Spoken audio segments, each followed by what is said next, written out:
सुप्रभात बच्चों, आज हम आपकी पाठ्य पुस्तक हिंदी के पाठ 8 का अध्ययन करेंगे, जिसका शीर्षक है ईश्वर चंद्र विद्यासागर। तो बच्चों, पाठ के माध्यम से हम ईश्वर चंद्र विद्यासागर जी के बारे में जानेंगे, जिन्होंने हमारे समाज में फैली हुई बुराइयों को दूर करने का बहुत ज्यादा प्रयास किया। तो चलिए जानते हैं इन महापुरुष के बारे में। पाठ 8 ईश्वर चंद्र विद्यासागर। बाल विवाह और बहु विवाह जैसी कुरीतियों को समाप्त करने वाले ईश्वर चंद्र विद्यासागर ने सबके लिए समान शिक्षा के अथक प्रयास किए, परंतु अध्याय में उनके महान कार्यों का अथक प्रयास किए प्रस्तुत अध्याय में उनके महान कार्यों का वर्णन किया गया है। तो पाठ है ईश्वर चंद्र विद्यासागर जी के बारे में, जिन्होंने हमारे समाज में जो बाल विवाह होते थे, यानी कि छोटे बच्चों की जो शादी करा दी जाती थी, कई स्त्रियों के बहुत सारे विवाह करा दिए जाते थे, शादियां करा दी जाती थी, इन बुराइयों को समाप्त किया और सबको समान शिक्षा देने के लिए भी इन्होंने प्रयास किया। तो चलिए जानते हैं इस पाठ के माध्यम से उनके द्वारा किए गए कार्यों के विषय में। ईश्वर चंद्र विद्यासागर का जन्म 26 सितंबर 1820 को बंगाल के मिदनापुर जिले के वीरा सिंह गांव में हुआ था। तो जो इनका बच्चों जन्म हुआ था, कब हुआ था? 26 सितंबर को, और सन 1820 में। कहां पर? बंगाल राज्य है जो हमारा, उसके मिदनापुर जिला है, और वहां पर एक गांव है वीरा सिंह गांव, वहां पर हुआ था इनका जन्म। इनकी माता का नाम भगवती देवी और पिता का नाम ठाकुरदास बंदोपाध्याय था। माता का नाम भगवती, पिताजी का नाम ठाकुरदास बंदोपाध्याय। इनकी माता उदार विचारों वाली महिला थी। बालक ईश्वर चंद्र पर सबसे अधिक प्रभाव अपनी माता का ही पड़ा था। तो जो इनकी माता थी, उनका जो स्वभाव था, उनकी जो आदत थी, बहुत उदार थी, मतलब दूसरों के प्रति उनके मन में दयालुता की भावना रहती थी। तो इस सब का प्रभाव बालक ईश्वर चंद्र विद्यासागर पर पड़ा, जिसके कारण वो ऐसे बन पाए। बचपन से ही वे बहुत चंचल और तीक्ष्ण बुद्धि के बालक थे। उन दिनों पढ़ाई लिखाई की इतनी सुविधाएं नहीं थी जितनी आज हैं। तो बचपन से ही बहुत चंचल थे, यानी कि जो बच्चा होता है कि वो एक जगह शांति से नहीं बैठ सकता, वैसे बच्चे थे। और तीक्ष्ण बुद्धि, यानी कि बहुत तेज बुद्धि थी उनकी, बहुत होशियार थे। और उस समय की बात है जब पढ़ाई लिखाई के लिए ज्यादा सुविधाएं नहीं मिलती थी, और क्योंकि आजकल तो हमारे पास बहुत सारी सुविधाएं हैं, चाहे वो कंप्यूटर हो, लैपटॉप हो, बहुत कुछ सुविधाएं मिलती है बच्चों को, लेकिन उस जमाने में ऐसा नहीं था। उन दिनों गांव की पाठशाला में वर्णमाला और गणित का साधारण ज्ञान कराया जाता था। आगे की शिक्षा प्राप्त करने के लिए बालकों को दूर शहर में जाना पड़ता था। तो साधारण सा ज्ञान करा देते थे, जो हमारी वर्णमाला है उसके बारे में थोड़ा बहुत बता दी, पढ़ा दिया, और गणित की भी सामान्य सी शिक्षा दे दी। और फिर उसके बाद जो भी शिक्षा आपको लेनी है, उसके लिए आपको जाना पड़ेगा दूर शहर में, जो वहां पर विद्यालय है उनमें जाना पड़ेगा। जब ईश्वर चंद्र की आयु 5 वर्ष की हुई तो उनके पिता उन्हें लेकर गांव की पाठशाला में दाखिला दिलाने गए। ईश्वर चंद्र को पाठशाला में छोड़कर वे घर वापस आ गए। तो 5 साल के में इन्होंने अपनी पढ़ाई प्रारंभ की गांव की पाठशाला में। गांव के छोटे छोटे जो स्कूल होते हैं, वहां पर इनके पिता ने इनका एडमिशन करा दिया, दाखिला करा दिया, और पहले दिन उनको विद्यालय में छोड़कर घर वापस आ गए। वहां पहले दिन की पढ़ाई आरंभ हुई, वहां से इनकी पहले दिन की पढ़ाई शुरू होती है। अध्यापक ने बच्चों को बंगाली भाषा के कुछ वर्ड लिखवाए और कहा, अब बैठकर इनका अभ्यास करो। तो वहां पर जो अध्यापक थे बच्चों, वो क्या करते हैं कि बंगाली भाषा में कुछ वर्ण लिखवा देते हैं, कुछ अक्षर लिखवा देते हैं, और फिर कहते हैं इनका अभ्यास करना है तुम्हें, आगे कल पढ़ाएंगे। ईश्वर चंद को उन थोड़े से वर्णों से संतोष नहीं हुआ। वे दूसरे बच्चों के पास गए, उन्होंने अपनी पुस्तक खोलकर उन्हें सारे वर्ण दिखाए। बच्चे ईश्वर चंद्र से मिलकर बहुत खुश हुए। ईश्वर चंद्र ने एक ही दिन में बंगाली भाषा के सभी वर्णों को सीख लिया। तो क्या हुआ, जब थोड़े से वर्ण लिखवा दिए, कह दिया इनका अभ्यास करो, लेकिन उनको संतोष नहीं हुआ।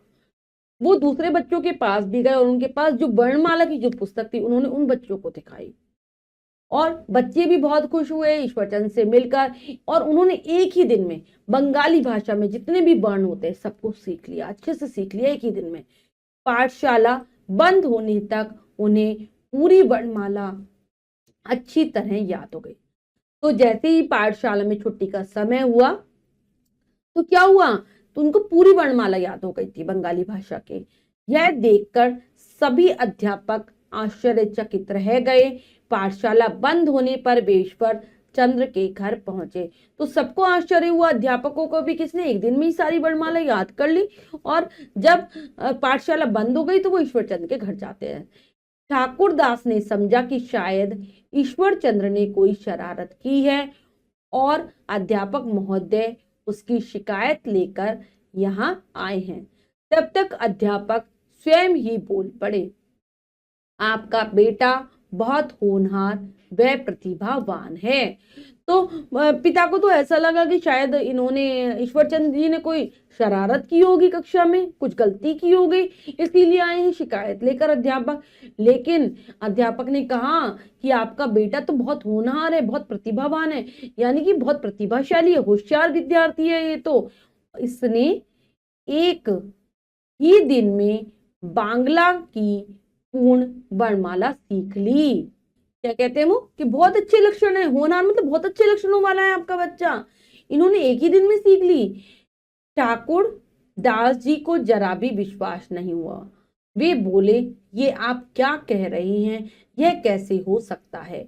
अध्यापक ने मुस्कुराकर कहा, आप स्वयं देख लीजिए। तो उनके पिताजी को भी विश्वास नहीं होता इस बात पर, तो अध्यापक कहते हैं आप स्वयं देख लीजिए। उन्होंने बालक ईश्वर चंद्र को अपने पास बुलाया और वर्णमाला लिखने को कहा। ईश्वर चंद्र ने सारे वर्णों को ठीक ठाक लिख दिया और उन्हें पढ़कर भी सुना दिया। तो जब बुलाते हैं ईश्वर चंद्र को उनके पिता उनके अपने पास, तो वो सारी वर्णमाला को अच्छे से लिख भी देते हैं और सुना भी देते हैं। बड़े होकर उन्होंने संस्कृत की उच्च शिक्षा प्रथम श्रेणी में उत्तीर्ण की। अध्ययन पूर्ण करते ही उन्हें फोर्ट विलियम कॉलेज के बंगाली विभाग में प्रधान पंडित के पद पर नियुक्ति मिल गई। अपने कार्यकाल में उन्होंने कॉलेज में अनेक सुधार किए। तो जब उन्होंने संस्कृत आगे उन्होंने जब पढ़ाई की तो संस्कृत की जो उच्च शिक्षा थी वो भी प्रथम श्रेणी में पास की थी। और जैसे ही उनकी शिक्षा पूर्ण हुई, फोर्ट विलियम कॉलेज था उस समय, वहां पर वो बंगाली जो विभाग बना हुआ था उसमें पंडित के पद पर नियुक्त किए गए और कॉलेज में भी उन्होंने बहुत सारे सुधार के कार्य किए। बाद में उन्हें संस्कृत कॉलेज का प्राचार्य नियुक्त किया गया। उन दिनों संस्कृत कॉलेज में केवल उच्च जाति के लोगों को ही प्रवेश दिया जाता था। ईश्वर चंद्र विद्यासागर ने इस बात का विरोध किया और संस्कृत पढ़ने के सभी इच्छुक विद्यार्थियों के लिए कॉलेज के द्वार खोल दिए। तो बाद में संस्कृत कॉलेज के प्राचार्य बने, मतलब प्रिंसिपल बने, और वहां पर केवल उच्च जाति के लोगों को पहले प्रवेश दिया जाता था, मतलब एडमिशन नहीं होता था अन्य जाति के, जो छोटी जाति के लोग हैं उनका। तो इन्होंने इस बात का विरोध किया, इसके विरुद्ध आवाज उठाई और उन्होंने कहा कि जो भी संस्कृत पढ़ने का इच्छुक विद्यार्थी है वो इस कॉलेज में प्रवेश ले सकता है। उन्होंने सभी के लिए इसके द्वार खोल दिए। उस समय बंगाल में लड़कियों की शिक्षा के स्कूल नहीं थे। विद्यासागर शिक्षा के महत्व को समझते थे और देश की उन्नति के लिए इसे जरूरी मानते थे। उन्होंने कई बालिका विद्यालय खुलवाए। तो बंगाल में क्या था, लड़कियों के लिए अच्छे स्कूल नहीं थे, तो वो जानते थे कि शिक्षा के बल पर ही हमारे देश की, समाज की उन्नति हो सकती है, आगे बढ़ सकता है हमारा देश समाज। तो उन्होंने इसके लिए कई विद्यालय खुलवाए लड़कियों के लिए। पुराने विचार के लोगों ने इसका विरोध किया।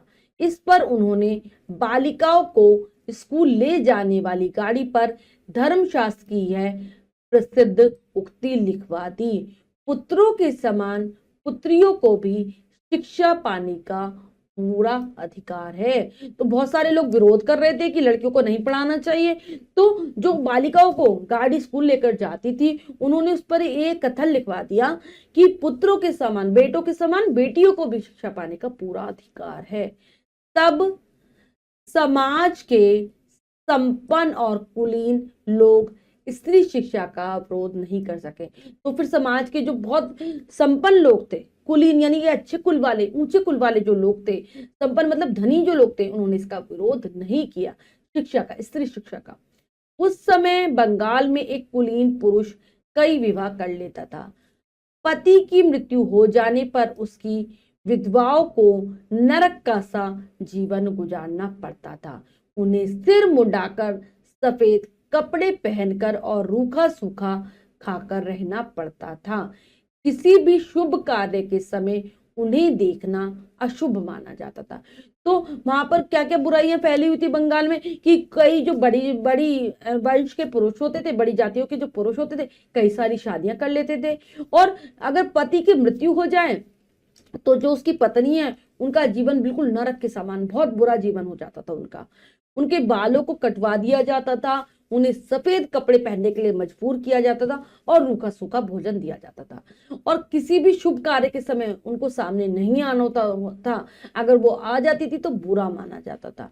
तो विद्यासागर ने क्या किया? विद्यासागर ने जवान और संतानहीन विधवाओं की दशा सुधारने का प्रयास किया। इसके लिए उन्हें बहुत विरोध सहन करना पड़ा, लेकिन वे सत्य और न्याय के लिए लड़ते रहे। इसका परिणाम यह हुआ कि बंगाल में ही नहीं वरन दूसरे प्रांतों में भी विधवाओं के पुनर्विवाह होने लगे। स्वयं उनके पुत्र नारायण ने एक विधवा से विवाह किया। तो उन्होंने क्या करा? इन विधवाओं की, जो कि तो कम उम्र में उनके पति की मृत्यु हो जाती थी और बच्चे भी नहीं होते थे, उनकी इस दशा का इन्होंने सुधार किया। इन्होंने क्या किया? उनके पुनर्विवाह के लिए आवाज उठाई। लोगों ने बहुत विरोध किया, बहुत से लोग इनके खिलाफ हो गए, लेकिन ये तो सत्य और न्याय के पथ पर चलने वाले थे। इन्होंने विरोध सहा उन लोगों का, लेकिन ये कार्य करते रहे और इसका परिणाम निकला, अंत में इसका फल निकला कि बंगाल में ही नहीं और भी बहुत सारे राज्यों में विधवाओं की फिर से शादियां की जाने लगी। यहां तक कि इनका जो पुत्र था नारायण, उसने भी एक विधवा से ही विवाह किया था, यानी कि ऐसी महिला से जिसका पति मर गया था। ईश्वर चंद्र विद्यासागर ने बहु विवाह और बाल विवाह प्रथा का भी घोर विरोध किया। उन दिनों बहुत छोटी अवस्था में ही बालिकाओं का विवाह कर दिया जाता था। विद्यासागर के प्रयत्नों से इस दिशा में काफी सुधार हुआ। तो इन्होंने इसके लिए भी आवाज उठाई, जो कि पुरुष बहुत सारी शादियां कर लेते हैं, लड़कियों का कम उम्र में विवाह कर दिया जाता है, इसके लिए भी उन्होंने बहुत कार्य किए और इससे, इनके कार्यों के द्वारा इस स्थिति में भी काफी सुधार आया। ईश्वर चंद्र विद्यासागर महान विद्वान, समाज सेवी, उदार और स्वाभिमानी महापुरुष थे। तो क्या थे ये? बहुत ही महान व्यक्ति थे, बहुत महान थे, ज्ञानी थे, समाज की सेवा करने वाले थे, दयालु थे और स्वाभिमान इनके अंदर भरा हुआ था। सन 1891 में 72 वर्ष की आयु में इनकी मृत्यु हो गई। तो 1891 में ये 72 साल के थे तब इनकी मृत्यु हो गई। वे पूरे जीवन अपने लिए नहीं, दूसरों के लिए जिए और समाज की सेवा करते रहे। वे विद्यासागर तो थे ही, कर्म सागर भी थे। तो उन्होंने अपने पूरा जीवन औरों की सेवा के लिए लगा दिया, औरों की मतलब जो परेशानी में है जो भी व्यक्ति, उनके लिए कार्य किया और जीवन भर ये लोगों की सेवा करते रहे, समाज की भलाई करते रहे। तो विद्यासागर तो थे ही, वो कर्म सागर भी थे, यानी कि कर्म करना भी जानते थे कि मुझे कैसा कर्म करना चाहिए। तो बच्चों, इनका जीवन हमारे लिए प्रेरणा योग्य है, हमें प्रेरणा लेनी चाहिए ऐसे महापुरुषों के जीवन से।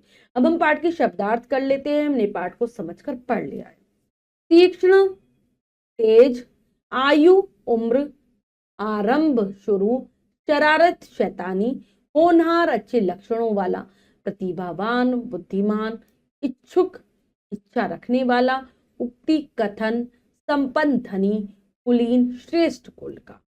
तो ये है पाठ के शब्दार्थ जिन्हें आप अच्छे से याद करेंगे। अब हम पाठ का अभ्यास कार्य कर लेते हैं, जो कि है लिखिए में से। पहला प्रश्न पढ़ते हैं, करने का प्रयास करते हैं। सही विकल्प पर सही का निशान लगाइए। प्रश्न में 3 विकल्प है, 2 विकल्प गलत है, 1 विकल्प सही है। हमें सही विकल्प को चुनना है, सही का निशान लगा देना है। करते हैं। ईश्वर चंद्र विद्यासागर का जन्म हुआ था 1820 में, 1920 में, 1930 में। तो इनका जन्म हुआ था 1820 में। ईश्वर चंद्र पर किसका गहरा प्रभाव पड़ा? माता का, पिता का, बाबा का। तो इन पर गहरा प्रभाव पड़ा था अपनी माता का। अध्यापक ने ईश्वर चंद्र के गुणों को उनके पिता से बताया। होनहार, प्रतिभावान, ए बी दोनों। तो ए व बी दोनों बताया था।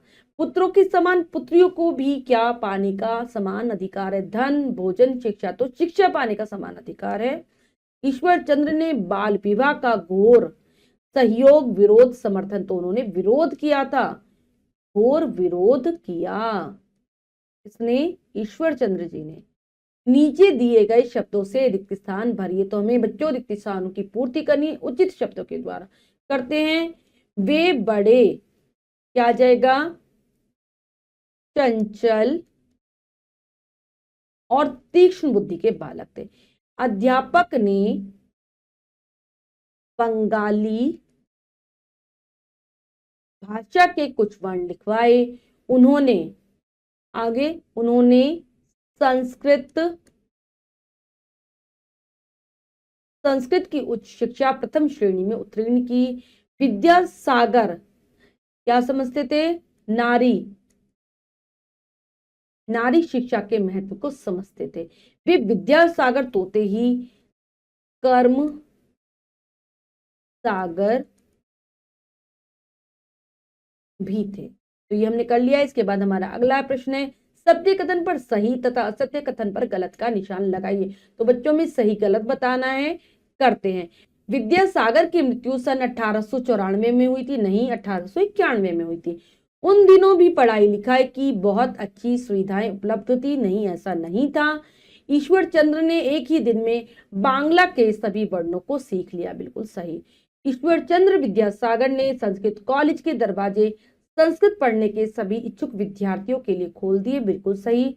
विद्यासागर ने बहु विवाह और बाल विवाह का विरोध किया। ये भी सही है। नेक्स्ट है, सही मिलान कीजिए। बच्चों यहाँ 2 कॉलम है, आ और बा हमें मिलाना है। मिलाते हैं। तीक्ष्ण बुद्धि, बांग्ला भाषा, सामान्य क्या आ जाएगा? सामान्य ज्ञान, विधवा विवाह, स्त्री शिक्षा। तो बच्चों ये कार्य हमने पूर्ण कर लिया है। इसके बाद जो भी कार्य दिया गया है वो आपको स्वयं करना है सुंदर अक्षरों में अपनी अभ्यास पुस्तिका में। बच्चों, हमने पाठ के माध्यम से हमारे देश के एक महान पुरुष के बारे में जाना। आशा करती हूँ आप इनके जीवन से जरूर प्रेरणा ग्रहण करेंगे। पाठ के शब्दार्थों को भी आप याद कर लेंगे। मिलते हैं अगली कक्षा में नए पाठ के साथ। तब तक के लिए स्वस्थ रहिए, प्रसन्न रहिए। धन्यवाद।